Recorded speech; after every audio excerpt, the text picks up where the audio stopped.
Muy buenos días, muy buenas tardes, muy buenas noches al Ecuador y al mundo entero. Nuestro saludo a todos nuestros amigos cibernautas que se conectan a diario los días martes, jueves y viernes en este horario. CGN Noticias, Radio y Televisión Online nos presenta nuestro programa Frente a Frente, un diálogo con la ciudadanía. Programa grabado por el canal de televisión de la Unión Nacional de Periodistas Núcleo del Guaya. Estamos conectados desde la ciudad de Nueva York con Coral TV. Aquí en Ecuador estamos con Gloria Visión, con Postdata TV, Radio Guayacense y una serie de emisoras y canales de televisión online que conectan con nosotros para ver y escuchar las informaciones que damos.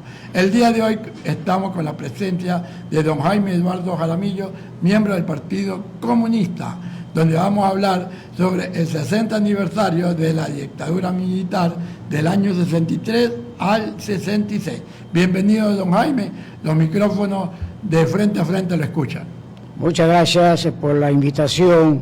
Estoy hablando a nombre de la Dirección Central del Partido Comunista del Ecuador, el cual soy su secretario general.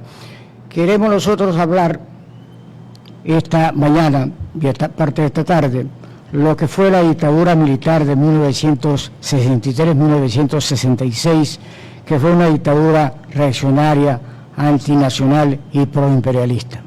Es muy importante esto para las nuevas generaciones y para las viejas generaciones de revolucionarios recordar este hecho que es muy significativo en la lucha democrática y revolucionaria del país. Bueno, es muy importante recordar esto porque hay bastante gente revolucionaria que a veces se están recién uniendo a las organizaciones y no conocen la verdadera historia. Y esto es lo importante, que usted nos haga un remember y nos recuerde qué es lo que pasó en ese 60 aniversario. Bien, es importante indicar que los historiadores y los escritores al servicio de la clase dominante presentan como una etapa dorada muy importante 3 presidencias tranquilas, según ellos, que fue la de Galo Plaza, Velasco Ibarra y Ponce Enríquez. Ya en el año 1960 se planteó en las filas revolucionarias la necesidad de hacer un gran frente, que se llamó el Frente Anticonservador, construido a base del esfuerzo del Partido Comunista, en ese tiempo dirigido por nuestro querido compañero Pedro Antonio Saad, en el Partido Socialista Ecuatoriano de Zambrano de Ojuela y el CFP de Carlos Guevara Moreno. Se creó este frente y se lanzó la candidatura Parra Carrión Revolución. Ah, ya estuvo también, ahí participó también con CFP también entonces. Claro, estuvo CFP, claro, sí era CFP. Miren, esa historia mucha gente no lo sabe, sí. Solamente se acuerdan de CFP desde hasta Bucaramanga y no es así. No, claro que no es así, porque una de las cuestiones que estoy hablando con la nueva generación es que es importante. Nuestro Partido Comunista exige a los compañeros militantes y a los jóvenes comunistas la necesidad de conocer la historia del país, conocer cómo ha sido el movimiento de clases. Nosotros estamos y somos partidarios indiscutiblemente de la lucha de clases, la lucha económica, la lucha política y la lucha ideológica. Entonces, en el año 60, nosotros participamos en las elecciones, pero ganó Velasco Ibarra en forma abrumadora. Claro. Pero ese velasquismo fue muy corto, por cuanto, comenzando que el señor presidente de esa época, Velasco Ibarra, declaró nulo el protocolo de Río de Janeiro. Entonces, frente a esa situación, naturalmente nuestros vecinos protestaron y empezaron a rearmarse, porque ellos siempre han estado armados. Y se dio el caso terrible de la famosa compra de la chatarra, cuando fueron militares a comprar a Estados Unidos armamentos para las Fuerzas Armadas ecuatorianas, y resultó, sirvieron para nada, en una chatarra. Entre ellos estaba metido el señor vicepresidente de la República, entonces el general Barea, y otros individuos más, ¿no? Entonces, fuera de eso, la situación de tener esa actitud de Estado contra otro Estado y la vía interna de nuestro país. En esa época de Velasco Ibarra, el año 60, el dólar se cotizaba en 15 sucres. Y rápidamente subió a 18 sucres, o sea, el 30%. Entonces la situación se hizo más complicada por cuanto, como ustedes recordarán, anteriormente el presidente nato del Congreso Nacional era el vicepresidente del Ecuador. Así es. En ese caso, Carlos Julio Arosemena Monroy era el presidente del Congreso Nacional y se entabló una lucha interna tremenda entre Carlos Julio Arosemena y Velasco Ibarra. Mucho más cuando Carlos Julio Arosemena fue invitado a la Unión Soviética y fue recibido por Khrushchev. Y decían que había una inclinación de parte de Carlos Julio Arosemena al comunismo. Sí, me acuerdo tanto que mucha gente decía que Carlos Julio estaba, como tenía su partido nacionalista revolucionario, que fue el que él lo manejaba, decían que él estaba pegándose mucho a Cuba y a Rusia. Sí, efectivamente, no, mire, hay que entender algunos fenómenos internacionales. Después de la derrota catastrófica en Bahía de Cochinos de las tropas que fueron enviadas a invadir Cuba, entonces la OEA, que siempre ha sido al servicio de los Estados Unidos, sobre todo, en 1962 hizo un encuentro en San José, Costa Rica, y de la declaración de 1962 en la lucha contra el sino soviético, o sea, contra el pensamiento o la actividad china y soviética. Y era un llamado prácticamente a que se realicen golpes de estados, como se dieron en nuestro país en el año 66. Pero no solamente eso, sino que el gobierno de Velasco Ibarra era un desastre, porque en esta bronca, en términos popular, entre Carlos Julio Arosemena, también la situación económica del país ya no era igual cuando teníamos el boom de banano. Empezó una decadencia tremenda. Y la actividad democrática también fue muy golpeada. Recordará usted que la gente protestó por este asunto que se subió el valor de pagar por el dólar, y la situación económica y la represión que se realizó.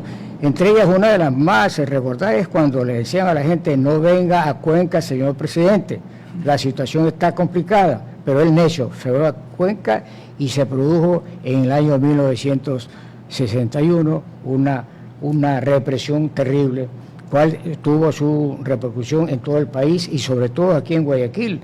La gente del Colegio Vicente Rocafuerte, los jóvenes, se dieron el 6 y 7 de noviembre y los mataron en el enfrentamiento en la gobernación y en la alcaldía, que en ese tiempo era Pedro Menéndez Gilbert. Me acuerdo algo, que allí, en ese entonces, que era muy popular esta revista, que ya no es como antes, era la revista Vistazo.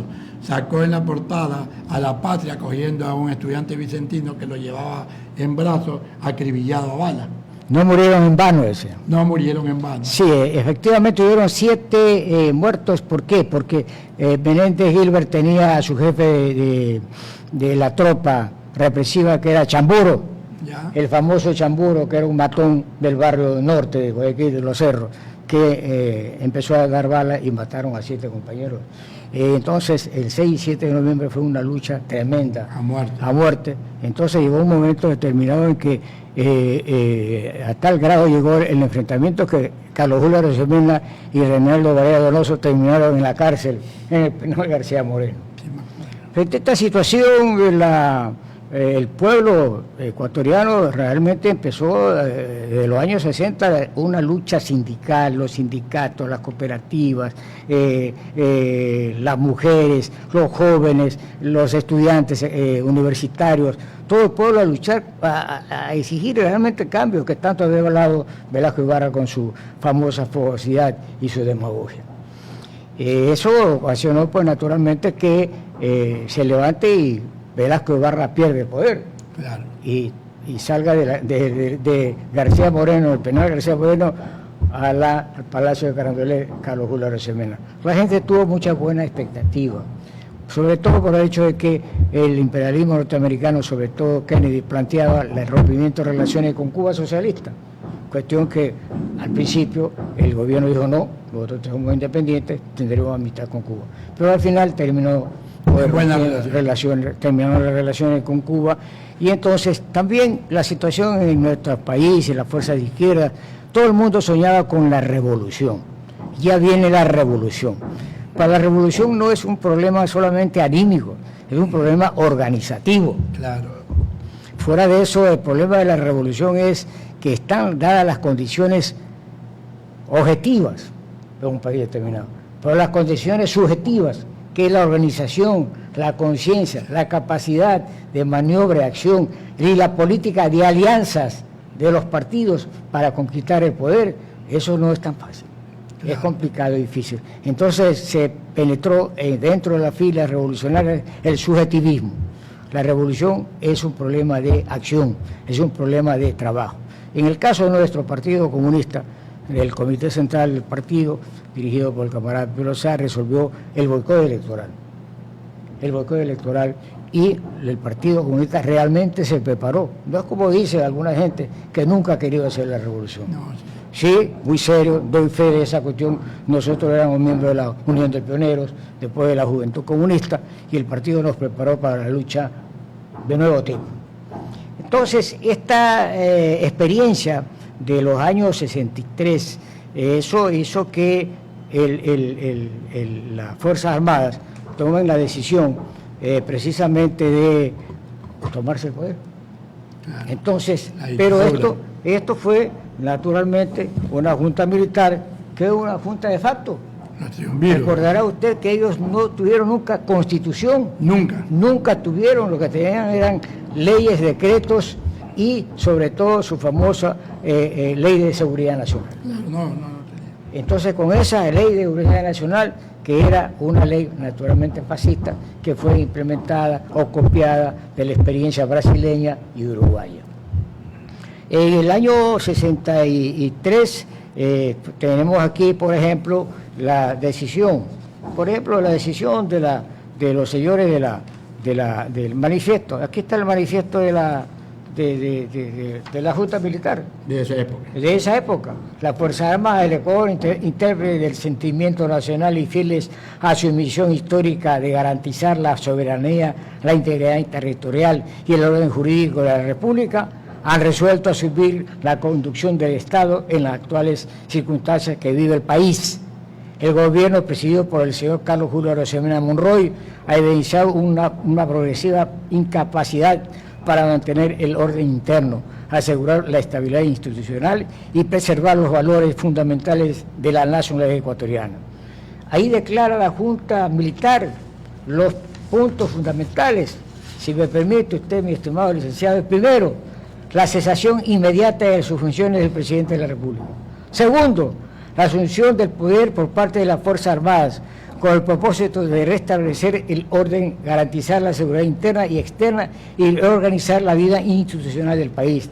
Tercero, el compromiso de encaminar el Ecuador hacia una verdadera democracia, libre de influencias extrañas, sustentadas en los principios de moralidad administrativa, justicia social y respeto a la ley. Cuarto, la adopción de medidas necesarias para erradicar la subversión, fortalecer las instituciones nacionales y promover el desarrollo económico, social y del país. Quinto, la exigencia de las garantías fundamentales en cuanto no se oponga a los objetivos de seguridad y de organización nacional. Y esto fue dado en Quito el día 11 de julio de 1963. Le dejo aquí para usted también, pero es muy importante señalar que también hay otro decreto, el 11 de julio, que es lo que dice, en los considerandos, que es deber fundamental del Estado ecuatoriano garantizar el orden público, la estabilidad institucional y la defensa de la soberanía nacional, que la infiltración de doctrinas internacionales de carácter comunista constituye una amenaza para el sistema democrático, la propiedad privada y las instituciones republicanas, que organizaciones políticas vinculadas al comunismo internacional actúan en el país con fines subversivos, promoviendo la lucha de clases y atentando contra la paz social. Decreta, artículo 1, declararse fuera de la ley al denominado Partido Comunista del Ecuador por constituir una organización contraria a los intereses nacionales y a la estabilidad del Estado. 2. Prohíbese toda forma de actividad política, propagandística y de organización vinculada directa o indirectamente con el comunismo. 4. Dispónese la disolución inmediata de todas las organizaciones, asociaciones o entidades que mantengan vínculos con la doctrina comunista o que actúen como sus instrumentos. Artículo 4. Las autoridades civiles y militares procederán a la vigilancia, control y sanción de las personas que participen en actividades prohibidas por el presente decreto.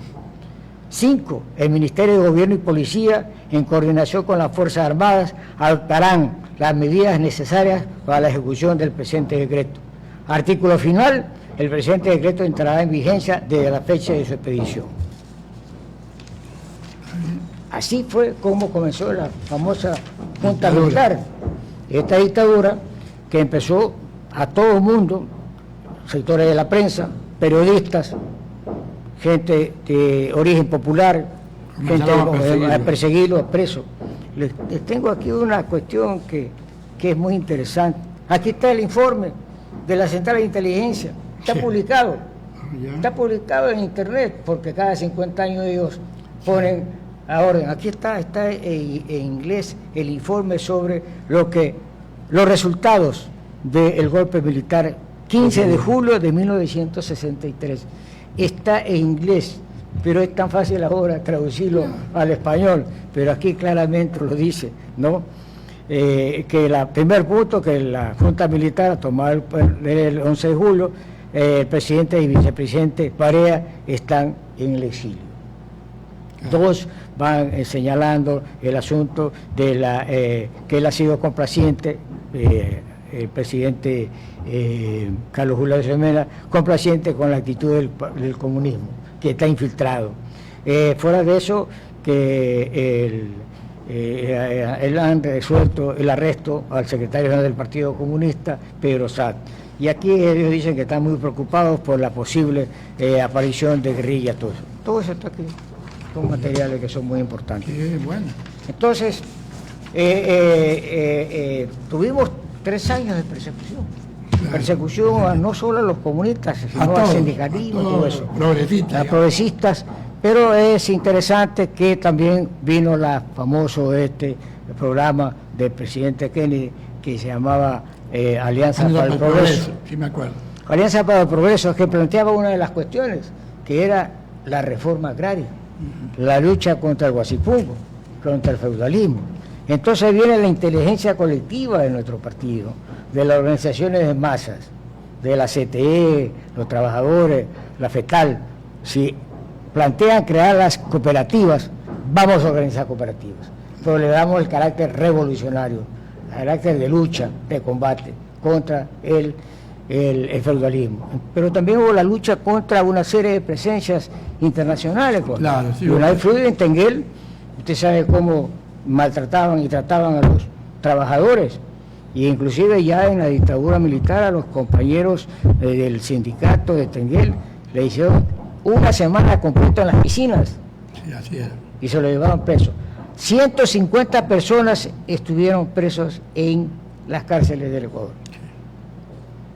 Una de esas cuestiones más terribles fue la muerte de un gran dirigente del Partido Comunista, el compañero de nuestro partido, quien tuvo que, Newton Moreno, él no fue asistido, murió en la cárcel. Eso fue un hecho muy doloroso. Pero queremos decir también que nosotros recibimos la solidaridad y el apoyo de mucha gente de nuestro pueblo, gente de origen popular, gente que prestó ayuda al Partido Comunista. Y el pueblo cubano también se hizo presente. Sí, eso también yo quiero señalarle la solidaridad internacionalista muy grande del Partido Comunista de Chile, muy grande del Partido Comunista de Chile, el Partido Comunista de Cuba, con su radio Habana, Cuba. En ese tiempo no había pues televisión, no había por internet. Entonces teníamos nosotros siempre que por radio Habana, Cuba, por radio Moscú, por radio Praga, por radio de la República Democrática Alemana, expresaban su solidaridad y expresiones de solidaridad de todos los sectores intelectuales del mundo, pidiendo la libertad de nuestros dirigentes, de los compañeros trabajadores, campesinos, estudiantes, y muy especialmente el gran escritor, la libertad para el gran escritor Enrique Gil Gilligan. Que lo tenían preso. Entonces, esas cuestiones para nosotros ha sido una experiencia muy, muy interesante en el sentido de que un partido comunista, un partido revolucionario tiene que hacer alianzas. No se puede hacer una revolución solo, hay que hacerlo. La vida de nuestro país tiene hechos significativos. Lamentablemente, con la presencia de otros órganos de difusión que solamente se dedican a transmitir los intereses o las programaciones elaboradas en Hollywood, no hablan de la historia de nuestro país. No. Nuestra historia de nuestro país también es una política de alianzas. Solo quiero recordar la traición de Franco, 1859. Recordar usted que en ese tiempo era García Moreno presidente. Él era un hombre muy culto, pero en cuestiones militares, y nosotros ya estuvimos en 1859, la presencia de las tropas peruanas que se tomaron Puná y Guayaquil. Claro. Y entonces García Moreno tuvo que hacer un pacto con su archienemigo, el general Juan José Flores. Entonces hicieron este pacto y ahí viene la actividad, porque Juan José Flores era un buen militar, claro. Fue compañero de Sucre. Recuerde que es un combatiente en la llanura de Miñarica. Sí. Entonces, al preparar esta acción contra la penetración y presencia peruana, precisamente por el sector de la Victoria, que era en esa época puro manglar, claro. Por ahí penetraron las tropas dirigidas por Juan José Flores y sorprendieron a los peruanos, que tuvieron que abandonar precipitadamente y desocupar Puná. Eso fue una cuestión interesante de la política de alianza necesaria. Claro, este tema es bastante controversial. Estoy seguro que mucha gente va a dar su opinión. No, ya está haciéndole propaganda a García Moreno. No, hay que ponerlo en su sitio. Claro. Hasta si la gente es preocupada, hasta ver cómo puede ver perfectamente bien de qué manera hasta Juan Montalvo bajó el ritmo o el sentido de su fuerza que tenía contra García, porque necesitábamos salvar la patria. Una cosita, que estamos hablando también del respaldo de Cuba. ¿Cómo ve usted la salida del embajador de Cuba por parte del gobierno de Noboa aquí en estos momentos? Mire, todo el mundo, pero yo quiero hablar lo que dijo el hijo de Gándara Enríquez, el diplomático, ¿ya? Que lo dijo hace... Apenas declararon persona no grata al compañero embajador que lo tuvimos aquí, claro, en la despedida. Entonces decía que esto era una situación que realmente no tenía razón de ser, por cuanto era fundamentalmente un halago que hacía el presidente al señor Trump, porque ellos se iban a reunir en Mar-Lago, claro, en Estados Unidos, para tratar esta cuestión, porque no hay razón, no hay ninguna razón. Y él nunca lo explicó. Y nunca no podrán encontrar explicar. Y a los medios de comunicación ni a nadie. Así. No dijo nada, sino que todo el mundo calcula que era eso, que él quería quedar bien con el señor Trump, porque se iban a reunir en Miami con todos los otros presidentes y que vea que él que ya lo había expulsado. Como dijo el señor Gándara, un halago. Un halago. Entonces nosotros queremos decir por estos micrófonos y por esta pantalla que saludamos la actitud de los pueblos del mundo de solidaridad con Cuba. Somos firmes porque somos leales amigos, somos agradecidos por ese pueblo que es solidario, que sin pedir nada siempre ha prestado ayuda a los trabajadores, a los campesinos, a los estudiantes, y nos ha prestado ayuda en condiciones tan difíciles. Apenas hubo el terremoto en Manaví, inmediatamente estuvo aquí la brigada. Cuando ha habido problemas, estamos. Entonces, ¿con la pandemia también tuvieron? Con la pandemia estuvieron aquí. Entonces, todas esas cuestiones nosotros decimos, Cuba va a enfrentar su amistad con Martí, y Eloy Alfaro está presente. Así es. Y nosotros estamos llamando y estamos comprometidos a defender, porque Cuba está en el corazón de América y en el corazón del mundo. Y lo bueno es que también Rusia ya está llevando un buque con petróleo para darle para la cuestión de energía eléctrica, que tenía problemas Cuba. Y también China está dando todo el apoyo necesario. Así que... Sí. Bien, en este caso muchas personas no entienden. El problema de Cuba no es la revolución, es el embargo. Es el embargo. este embargo que tanto hablan del amor a la religioso, el amor al prójimo, la solidaridad, pero en la práctica hacen lo contrario.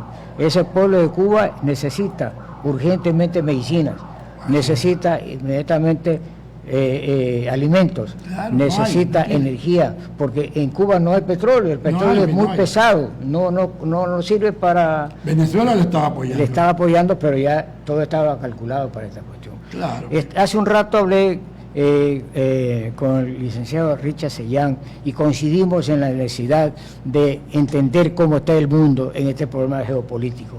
Creemos que en este momento, y hay que analizar perfectamente bien, el enemigo fundamental del mundo es el imperialismo norteamericano. Es el principal enemigo. El principal enemigo. Y entonces tenemos que saber conjugar los intereses internacionalistas con los intereses nacionales. Ahora, hay una duda, por ejemplo, yo no sé qué pasó con la vicepresidenta encargada, Elsie Rodríguez, porque al comienzo estuvo con Maduro, pero ahora se entregó. Parece que la presión norteamericana ha sido bárbara. ¿Qué pasó ahí? Bueno, ya ese es un problema que tienen que enfrentar ahí los compañeros. Han sacado a todos. Bueno, esa es la información que se tiene. Ayer había una información que han sacado a los altos mandos militares. Claro, hay que confirmar esa cuestión. Son las exigencias indudablemente del imperio. El imperialismo es el que impone. No es raro, ha habido casos. Recordará usted que Venezuela es un plato apetecido. Claro, ellos no es el pueblo, les interesa es la minería, el petróleo que ellos tienen. Así no es el que quieren ayudar al pueblo. Así es. Eso lo sabemos muy bien. Entonces, eso demuestra el carácter que tiene este gobierno de Trump, que no solamente es un problema que tiene ahora con Irán, no tiene problema que tiene problemas con Venezuela, con Cuba, son problemas internos. Sus problemas internos muy graves. Tanto no lo quieren desconocer. Lo quieren desconocer y ya están planteando que se aplique una enmienda especial sobre este asunto. Así es, porque no están de acuerdo con la guerra tampoco. No están de acuerdo con la guerra. Imagínense ustedes, están paralizados prácticamente todos los aeropuertos porque la gente ha renunciado a su trabajo. Claro, y encima de eso, Novoa te mete en el problema con Irak, que no tiene nada que hacer Ecuador.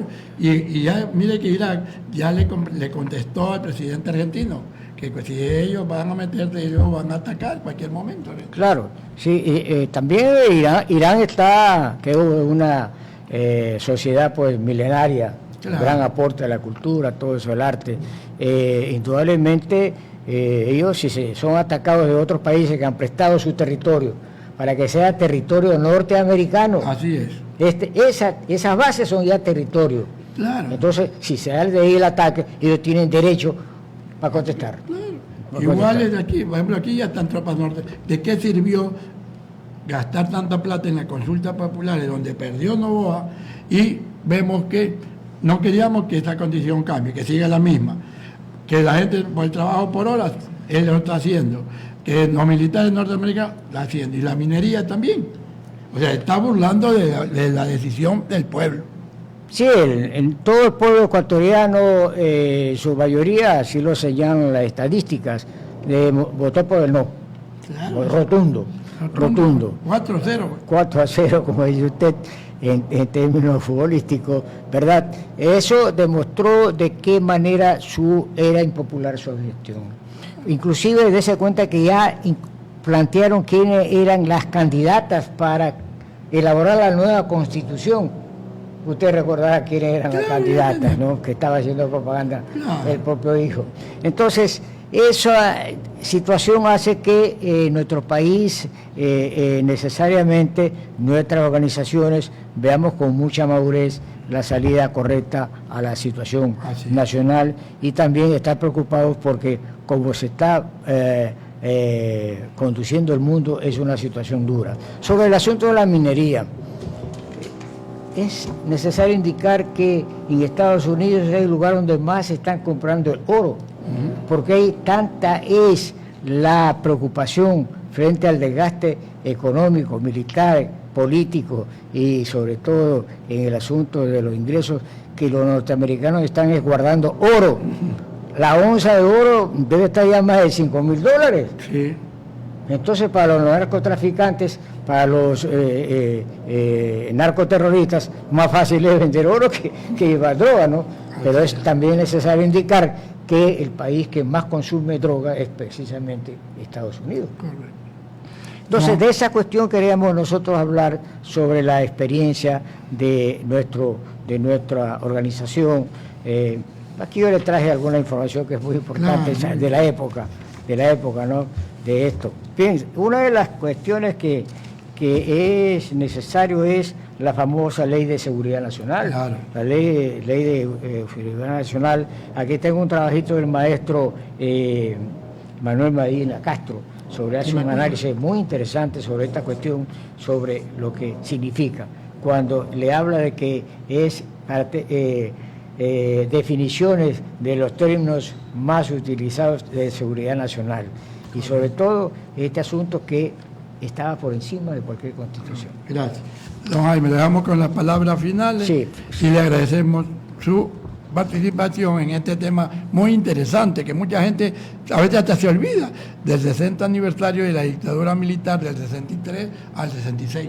Sí, yo le agradezco mucho por darnos la facilidad al Partido Comunista del Ecuador, del cual soy su secretario general, llegar aquí para expresar a nuestro pueblo. También quiero entregarle a usted, explicarle que nuestro partido no se amelinó, no se acobardó, por lo contrario, reajustó sus fuerzas, reorganizamos el partido, los jóvenes comunistas, los del Partido Comunista, y ya en nosotros en octubre, ya eliminamos nuestro periódico El Pueblo. Así me acuerdo, El Pueblo. Es mimeógrafo, Es mimeógrafo de la ciudad. en forma manual. Claro, se hacía en la máquina, no me acuerdo. Entonces ahí le dejo una copia Gracias. de esa época. Están 3 números. Tenemos, nuestros compañeros en otras provincias tienen casi todos los números que sacamos Bien. en la clandestinidad. Finalmente quiero decir que recordamos siempre a los militantes de nuestro partido que ya no están, como camarada Pedro Sá, Enrique Gilbert, Newton Moreno, Lucía Nieto, el compañero Víctor Nieto García, y Antonio Ruiz Flores, que fue el primer candidato obrero a la presidencia, el compañero Quispe, el compañero Cesario Valverde, bueno, cantidad enorme de maestros que lo llevamos siempre en nuestro corazón. Gualbas Calderón de Gil, y a las personas que nos ayudaron, que nos dieron la mano. que nos dieron la mano en condiciones difíciles, a pesar de que la represión era terrible. Personas que usted ni se imagina quiénes nos ayudaron y nos contribuyeron.